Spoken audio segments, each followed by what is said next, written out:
Yes, good morning students, how are you. आप सभी का स्वास्थ्य अच्छा होगा और आप लगातार अध्ययन कर रहे होंगे। जैसा कि आपको अपना जो रिवीजन जो बैच चल रहा है उसके आपको वीडियोस भी मिल रहे हैं। चैप्टर नंबर फर्स्ट के आपको न्यूमेरिकल भी दिए गए हैं और चैप्टर नंबर जो फर्स्ट जो है इसका जो रिवीजन जो है, मूल क्लास नहीं, इसका जो रिवीजन जो है वो रिवीजन आपको दिया जा रहा है। और चैप्टर आज ये जो इसका जो भाग जो है वो आधा भाग इस चैप्टर का कंप्लीट हो जाएगा। तो इससे पहले जो हमने जो डिस्कस जो किया है वो इलेक्ट्रिक फील्ड किया था। इससे पहले के वीडियो में आप उसको इसे देखने से पहले आप उसे देखिएगा। उसके पश्चात आपको विद्युत बल रेखाएं पढ़ाया था, उनके गुणधर्म बताया था, फिर विद्युत द्विध्रुव, फिर विद्युत द्विध्रुव आघूर्ण और उसके पश्चात उसी वीडियो के अंदर हमने वैसे और भी बिंदु देखे थे। बिंदु आवेश के कारण विद्युत क्षेत्र की तीव्रता और बहुल बिंदु आवेशों के कारण विद्युत क्षेत्र की तीव्रता, और एक मुख्य जो टॉपिक था उसके अंदर वह था विद्युत द्विध्रुव की अक्ष पर विद्युत क्षेत्र की तीव्रता। तो आइएगा आज हम निरक्ष पे करते हैं। तो अक्ष पे जब आप ज्ञात करते हैं ना तो उसको अनुदैर्ध्य स्थिति कहा जाता है, और निरक्ष पे जब हम ज्ञात करते हैं तो इसको अनुप्रस्थ स्थिति कहा जाता है। तो आज का जो अपना जो टॉपिक जो है वह है विद्युत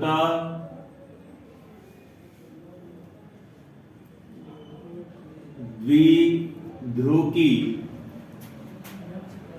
निरक्ष पर विद्युत क्षेत्र की तीव्रता, विद्युत क्षेत्र की तीव्रता। तो सबसे पहले हमको क्या बनाना है, बोलिएगा, विद्युत द्विध्रुव।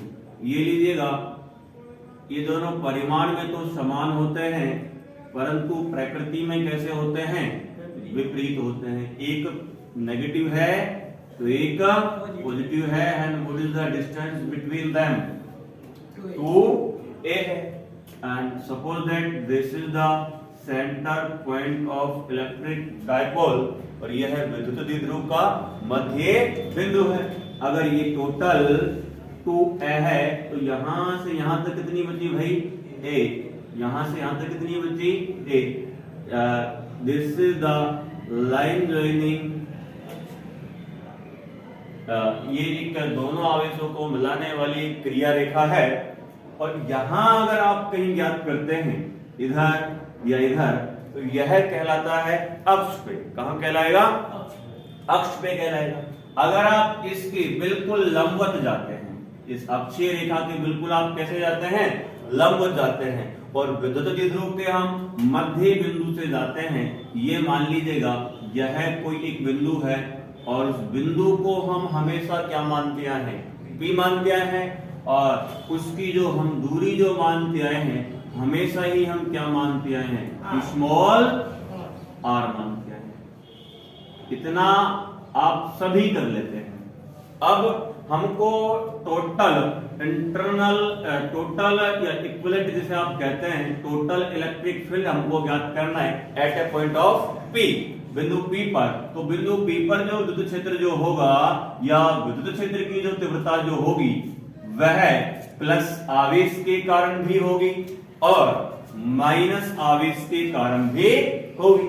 तो हमको यह देखना है प्लस जो चार्ज जो है और जो बिंदु जो P जो है इसके बीच की सीधी दूरी क्या है। महत्वपूर्ण चीज यह है। तो आप ये सपोज कीजिएगा अगर ये मिड पॉइंट से हम बिंदु P लेके चल रहे हैं तो प्लस क्यू आवेश से बिंदु P की जितनी दूरी यह है, देखिएगा कोई बात नहीं, उतनी ही दूरी इस माइनस क्यू आवेश की होगी।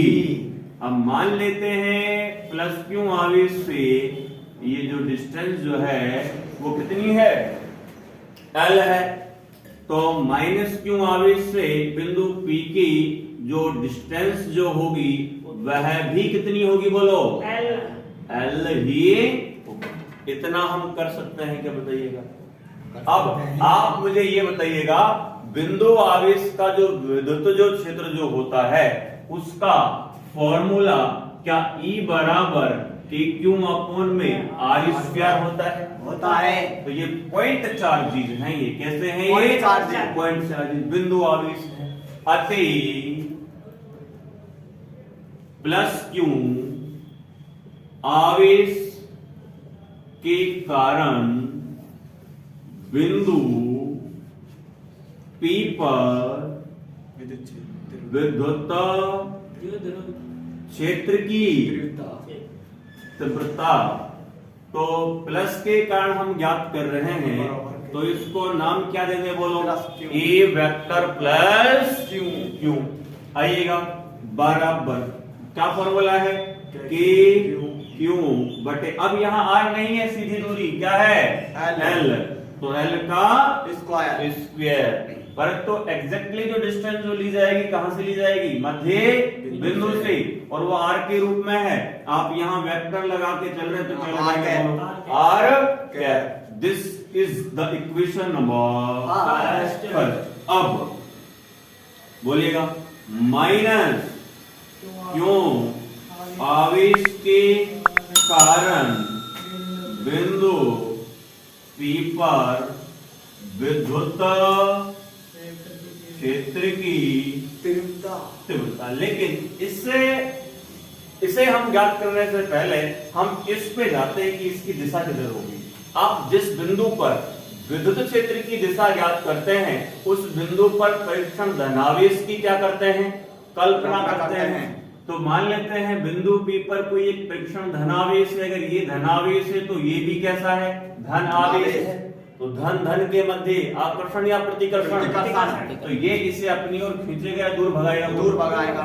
तो ये ई वेक्टर जो प्लस क्यू जो है, विद्युत क्षेत्र की जो तीव्रता जो है, ये वाली, ये प्लस क्यू आवेश की अंदर की ओर होगी या बाहर की ओर होगी, बाहर की ओर होगी, ऊपर की ओर होगी। तो यहाँ ये अपन कह सकते हैं, मान लेते हैं ये जो द्विध्रुव है इसका नाम है ये ए है, और ये क्या है, बी है, ये इसका मध्य बिंदु है, और यह बिंदु है पी। तो आप मुझे दिशा बताओ, विद्युत क्षेत्र की दिशा किधर से किधर है, बी टू पी, ये लीजिएगा B two P. Any problem, no problem. Okay, अब अच्छा इधर लिख दीजिएगा बी टू पी। ठीक, अब हम ज्ञात करते हैं माइनस क्यू आवेश के कारण बिंदु P पर विद्युत क्षेत्र की तीव्रता। जिस बिंदु P पर हम इलेक्ट्रिक फील्ड ज्ञात करना चाह रहे हैं, उस पर परीक्षण धनावेश की हम क्या करते हैं, परिकल्पना करते हैं। This is negative, this is positive. Attraction या रिपल्सिव फोर्स लगेगा, अट्रैक्शन लगेगा, आकर्षण, तो ये इसे अपनी ओर आकर्षित करेगा, ये लीजिएगा। तो इधर जो ये इलेक्ट्रिक जो फील्ड जो होगा उसे हम क्या कहेंगे, ई वेक्टर माइनस क्यू। इधर है ये, तो ई वेक्टर माइनस क्यू, बिंदु आवेश के कारण क्या होगा, के क्यू अपॉन, ये डिस्टेंस क्या है, एल स्क्वायर। चिन्ह किसका आएगा बोल भाई, माइनस का। वेक्टर लगा रहा है, क्या आएगा, आर के पाएगा। This is the equation number second. अब यार मुख्य समस्या आपको कहां आएगी, सर एक इलेक्ट्रिक फील्ड तो उधर जा रहा है, इसी विद्युत द्विध्रुव का, इलेक्ट्रिक डायपोल का एक द्विध्रुव, मतलब इलेक्ट्रिक जो फील्ड जो है इसका इधर आ रहा है, एक इलेक्ट्रिक फील्ड इसका उधर जा रहा है। हमको परिणामी ज्ञात करना है, ये विद्युत क्षेत्र एक सदिश राशि है या अदिश राशि है, सदिश राशि है, वेक्टर लग के चल रहा है। तो दो सदिश राशियों के बीच में यदि कोई एंगल बनता है, तो उनका यदि हमको परिणामी ज्ञात करना हो, तो परिणामी कहां से जाता है, बीच से कहीं से जाएगा। तो मान लेते हैं इन दोनों का परिणामी जो जाएगा कहीं बीच से होकर जाएगा, परंतु आपको पता है दोनों का जो इलेक्ट्रिक फील्ड का जो परिमाण जो है, दोनों का ही वो कैसा है, समान। देखो आप ऋण चिन्ह को ना देखें, केवल आप परिमाण को देखें, यह भी के क्यू बटे में एल स्क्वायर है प्लस वाले का, और यह भी के क्यू बटे में क्या है, एल स्क्वायर है। आप घटक तो तोड़ना जानते ही होंगे। मान लेते हैं यहां ये एंगल जो है, ये मूल रूप से ये जो रेखा जो होगी आपकी, ये क्या कौन सी थी, अक्षीय रेखा होगी। तो ये बिल्कुल अक्ष के कैसे है, ये समांतर है, तो ये भी किसका कार्य करेगी, अक्ष का ही कार्य करेगी। तो प्लस जो क्यू आवेश जो है मान लेते हैं इसका इसके साथ जो एंगल बन रहा है वो कितना बन रहा है, बोलिए थीटा। और ये अब इसको मैं इधर से मिटा रहा हूं, ये आपकी क्या है भाई, निरक्ष है। क्या है, निरक्ष है। जिधर थीटा होता है उधर घटक क्या होता है, अरे जिधर थीटा होता है उधर घटक क्या होता है, जिधर थीटा होता है उधर घटक क्या होता है, बोल नहीं रहे यार आप, कॉज थीटा। तो ई वेक्टर प्लस क्यू का, ई वेक्टर प्लस क्यू का इधर घटक क्या होगा, E vector plus Q cos theta, ये लीजिएगा। इधर थीटा नहीं है तो इधर क्या होगा, E vector plus Q sine theta. ये हो गए प्लस वाले के, ध्यान रखना। ये मिड पॉइंट से आपने निरक्ष लिया है, ध्यान रखना। तो यहां ये मान लेते हैं ये एंगल अगर थीटा है तो इधर वाला घटक क्या होगा, कॉज, और इधर थीटा नहीं है, इधर वाला घटक क्या होगा, साइन होगा। परंतु गौर से देखिएगा ये जो घटक जो है ना इधर, ये ई वेक्टर माइनस क्यू का होगा इधर, तो इसे कहेंगे E vector minus Q cos theta. और ये नीचे वाला जो होगा इसे कहेंगे E vector minus Q sine theta. Sine घटक जो है परिमाण में तो समान है, दिशा में कैसे हैं, विपरीत है, अतः परस्पर क्या हो जाएंगे, निरस्त हो जाएंगे। ऊर्ध्वाधर जो घटक जो है, जबकि जो क्षैतिज जो घटक जो है वो परिमाण में भी समान है और दिशा में भी समान है, अतः दोनों जुड़ जाएंगे। तो दोनों जुड़ने का मतलब है सर, एक तो धन आवेश वाले का घटक है, एक ऋण आवेश वाले का घटक है। अतः बिंदु P पर परिणामी विद्युता क्षेत्र की तेज बोलो भाई, विद्युत क्षेत्र के तीव्रता, तो ये लीजिएगा। अच्छा, इलेक्ट्रिक फील्ड एक कैसी राशि है, सदिश राशि, तो क्या लगा दें, वेक्टर। और ये अक्ष पे या निरक्ष पे, ये लीजिएगा। अब दोनों घटक जुड़ेंगे भाई, ये दोनों घटक ही जुड़ेंगे। तो E vector plus Q cos theta, ये मोड लगा ले जल्दी, प्लस हम परिमाण देख रहे हैं ई vector minus Q cos theta. अब दोनों के हम परिमाण की बात कर रहे हैं। अच्छा, इसकी दिशा और देख लो आप, माइनस वाले की, तो माइनस वाले की दिशा किधर होगी, P2A, वेरी गुड, P2A होगी।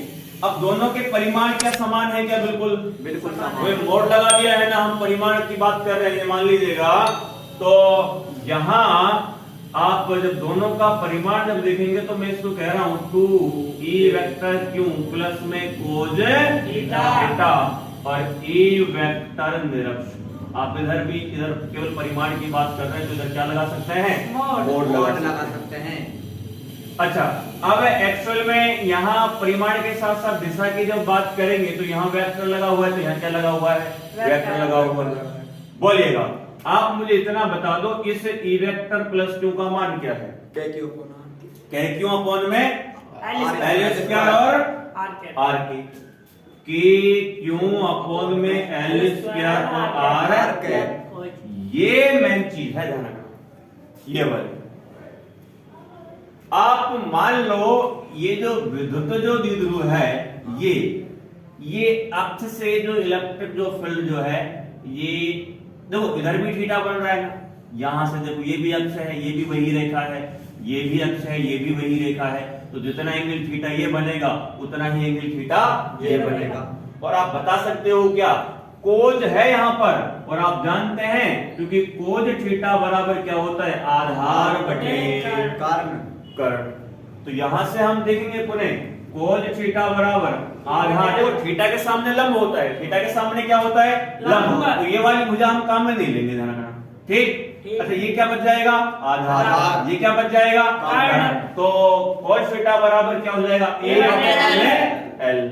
अपॉन में एल। हाँ या ना, हाँ। अच्छा, तो कोज थीटा की जगह ए अपॉन में एल, आगे क्या चल रहा है, आर कैप चल रहा है, क्या चल रहा है भाई, आर कैप। ई वेक्टर निरक्ष पर, ई वेक्टर एक काम कर दूं क्या, कर दो, एक काम कर दूंगा भाई, सेट कर दे मामला, कर दो।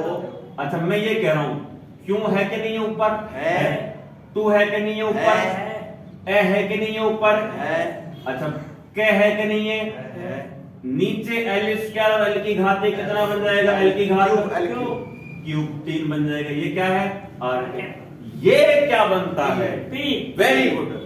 पी बराबर ए प्लस क्यू इनटू में 2a अतः ए वेक्टर निरक्ष बराबर पी के अपन। सुनो भाई एक बार, इधर आओ।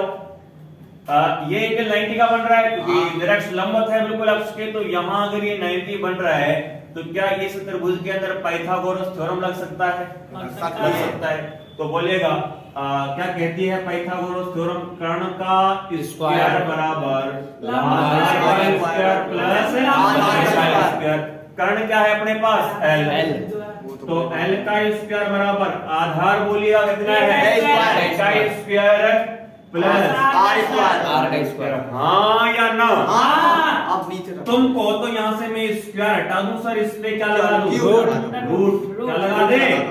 और रूट का मतलब पावर कितना होता है? 1/2 और 1/2। तो इस एल की जगह पहले तो ये मान रखूंगा मैं ए स्क्वायर प्लस आई स्क्वायर की पावर 1/2। और वैसे इसकी टोटल पावर कितनी है भाई? कितनी है? Any problem? साथ में क्या चल रहा है? आर। अब इधर आइएगा अपने एक बार आप। ये विद्युत द्विध्रुव बहुत ही छोटा सा होता है। कैसा होता है यार? छोटा सा। तो 2a छोटा सा, तो ए तो बहुत ही कैसा होगा? छोटा होगा। तो कहने का मतलब ये आर कहीं पर भी हो सकता है, तो आर जो होगा वह बड़ा होगा किससे? ऐसे। तो हम ये मान लें क्या इधर, क्योंकि a square is very and very and very less than two r square. R square अतः आर को ए स्क्वायर को नगण्य मानने पर नगण्य मान लेंगे हम। पहले इसको यहां एक स्टेप में और हल कर दो आप। ए वेक्टर निरक्ष बराबर, देखो गौर से देखना, ये ऊपर क्या चल रहा है? पीके। क्या चल रहा है? पीके। और नीचे है ए स्क्वायर प्लस में आर स्क्वायर की पावर टोटल हो जाएगा 3/2। कितना हो जाएगा? 3/2। और साथ में क्या चल रहा है? आर के। अब यहां से ए स्क्वायर को आप क्या मानोगे? नगण्य मानोगे। तो ए स्क्वायर क्या हो जाएगा? गायब हो जाएगा, 0 के बराबर हो जाएगा। तो ई वेक्टर निरक्ष बराबर ऊपर क्या है? पी के। एक को गायब कर दे भाई, आर स्क्वायर बचेगा। आर स्क्वायर की पावर कितना है? 3/2। साथ में कितना है? R cap. ये 2 से 2 गया। तो ई वेक्टर निरक्ष बराबर एक बार पी के क्यूब। अक्ष पे कितनी बार पी थे भाई? 2 बार पी के अपॉन में आर क्यूब। निरक्ष पर इलेक्ट्रिक फील्ड की जो तीव्रता जो आपको मिल रही है, intensity of the electric field, विद्युत क्षेत्र की तीव्रता निरक्ष पर कितना मिल रही है? 1 बार पी के अपॉन में आर क्यूब। तो ये कह दें क्या? ई वेक्टर निरक्ष is directly proportional to the p vector. P क्या होता है? विद्युत द्विध्रुव आघूर्ण।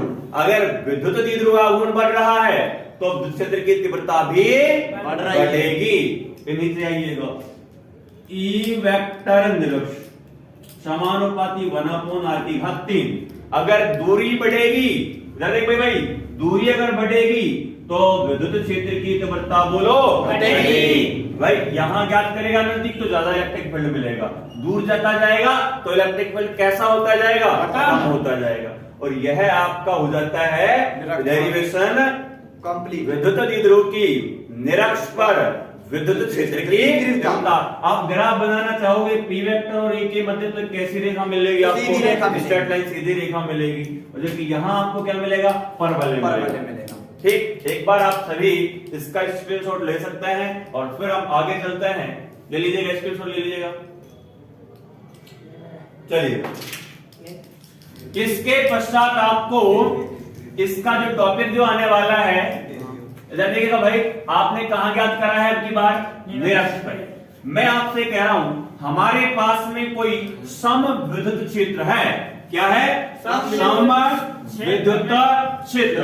और देखो समविद्युत क्षेत्र को रिप्रेजेंट करने के लिए हमको जो इलेक्ट्रिक फील्ड लाइन जो बनानी जो होंगी उनके बीच में गैप कैसा होना चाहिए?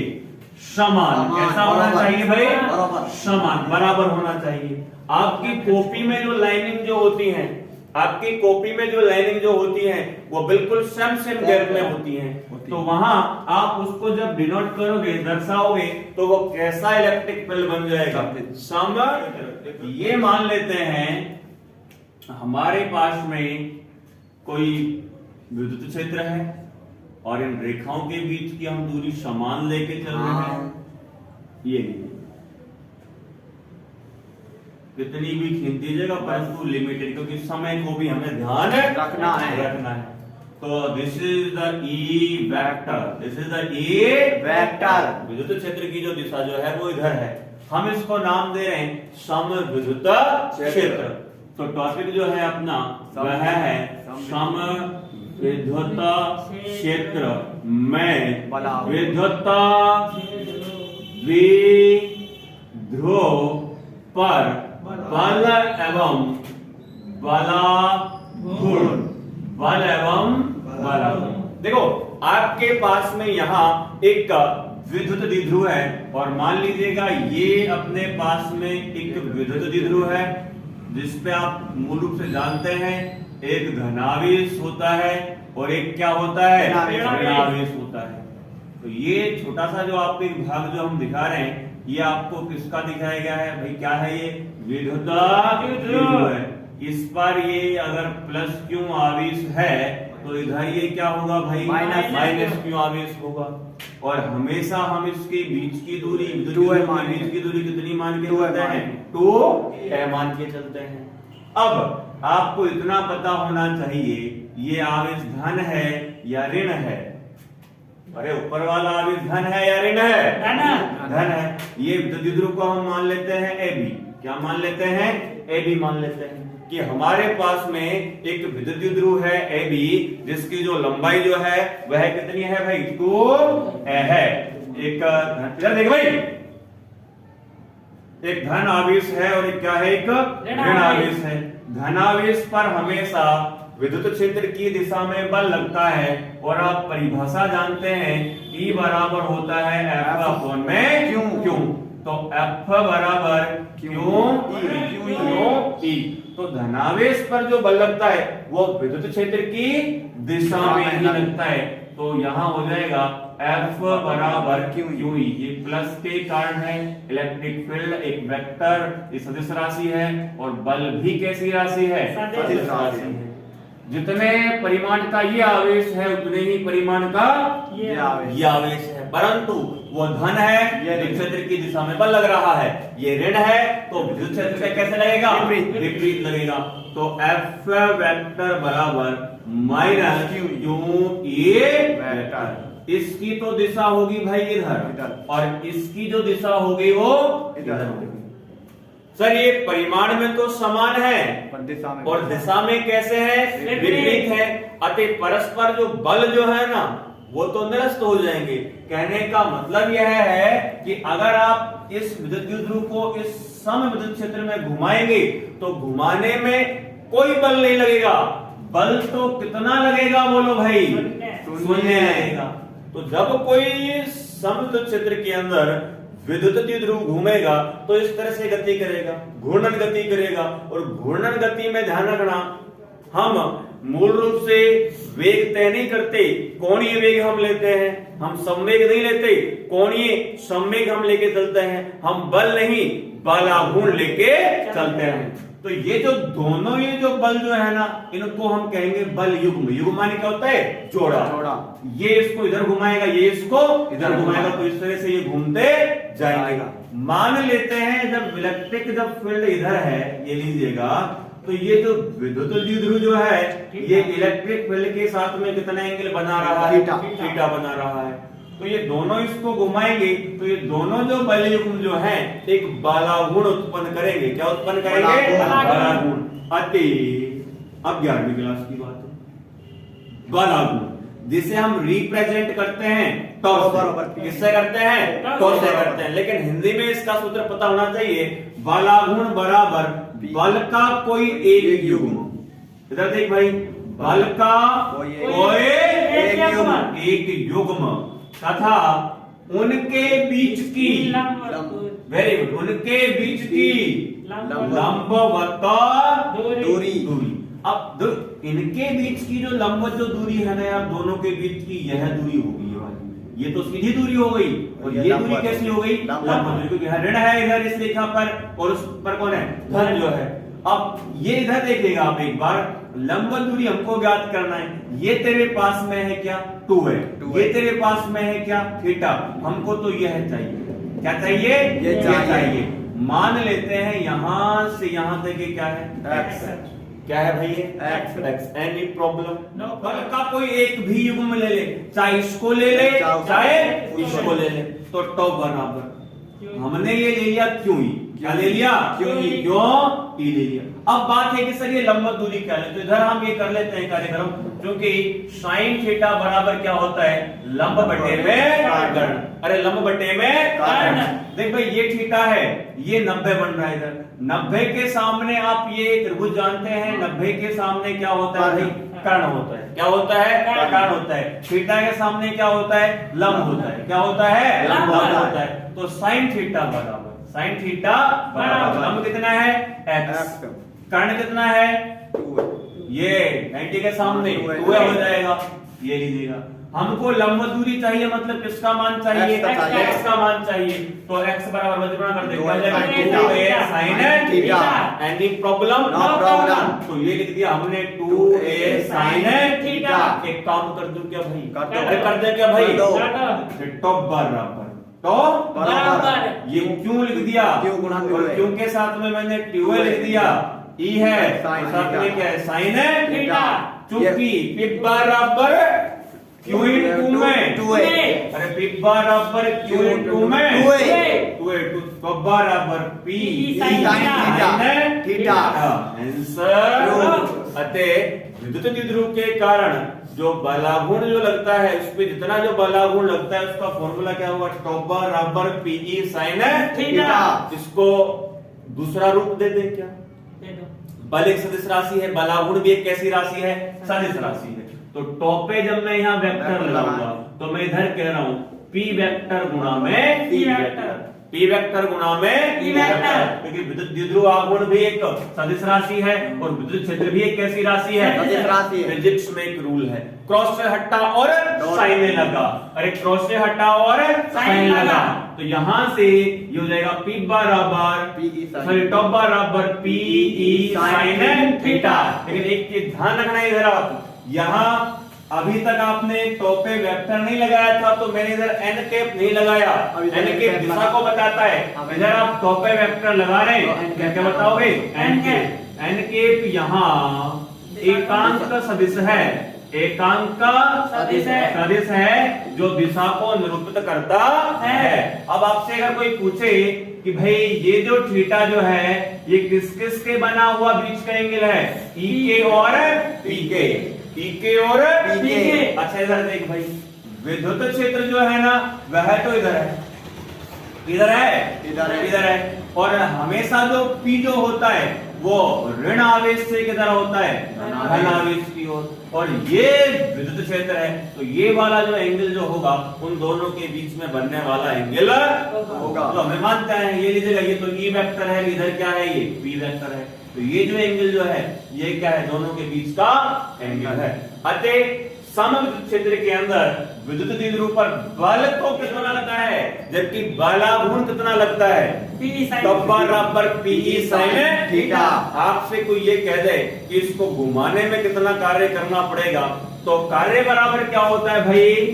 बल गुणा विस्थापन। अरे बल गुणा विस्थापन। लेकिन एक बात सुन लीजिएगा, यहाँ ना तो बल लग रहा है, यहाँ तो बलाघूर्ण लग रहा है। क्या लग रहा है? बलाघूर्ण। और जब गति ऐसे होती है ना घूर्णन, तो विस्थापन नहीं, कोणीय विस्थापन विस्थापन होता तुम एक साथ थोड़ी घुमा दोगे इसको यार। पहले छोटा सा डी थीटा, फिर डी थीटा, फिर डी थीटा, तो सभी अल्पांशों को मिला के ये कैसा घूम जाएगा? पूरा घूम जाएगा। छोटा सा घुमाने में, अल्प घुमाने में किया गया कार्य भी कितना होगा भाई? DW अल्प होगा, DW होगा। अच्छा, DW बराबर टॉ का मान क्या होता है? P sin थीटा इनटू में क्या है? d theta. सर ये तो थोड़ा सा कार्य है भाई, अधिक करने के लिए अवकलन या समाकलन? ये ले भाई समाकलन dw बराबर समाकलन p e sin theta d। अब बात यह है कि सर कितने एंगल से कितने एंगल घुमा रहे हो? मान लेते हैं हमने इसको थीटा 1 से कितने एंगल तक घुमाया है? थीटा 2 तक घुमाया है, तो लिमिट कहां से कहां होगी? थीटा 1 से थीटा 2। dw का समाकलन क्या हो जाएगा? w हो जाएगा। P कांस्टेंट E कांस्टेंट कहां आ जाएंगे? बाहर आ जाएंगे। तो ये P भी बाहर, E भी बाहर। थीटा 1 से थीटा 2 साइन थीटा थीटा। अरे साइन थीटा का समाकलन है माइनस कोस थीटा, तो W बराबर PE और ये हो गया माइनस कोस थीटा। थीटा 1 से थीटा 2। पहले अपर या लोअर? अरे उच्च या निम्न? उच्च। तो W बराबर PE। तो ये माइनस का लगा हुआ है ध्यान रखो। इस माइनस को मैं कहां ले रहा हूं? आगे। कहां लेके चल रहे हैं इसको? आगे लेके चल रहे हैं, या फिर अभी अंदर ये नहीं देगा। तो ये कोस है थीटा 2 माइनस का तो आएगा समाकलन वाला, और माइनस इसमें से लग रहा है, माइनस माइनस हो जाएगा प्लस। तो कोस थीटा 1 मैं इसको सेट कर दूं क्या? तो PE पहले कोस प्लस वाला थीटा 1 और माइनस कोस थीटा 2। क्या आ गया? कार्य का होता है जूल में। क्या होता है? जूल में। अतः द्विध्रुव ध्रुव को घुमाने में क्या गया कार्य कितना आएगा? W बराबर PE cos theta 1 minus cos theta 2। फिर मैं शॉर्ट में कर दिया ना यहाँ पे, इसका स्पेशल डेरिवेशन है ना।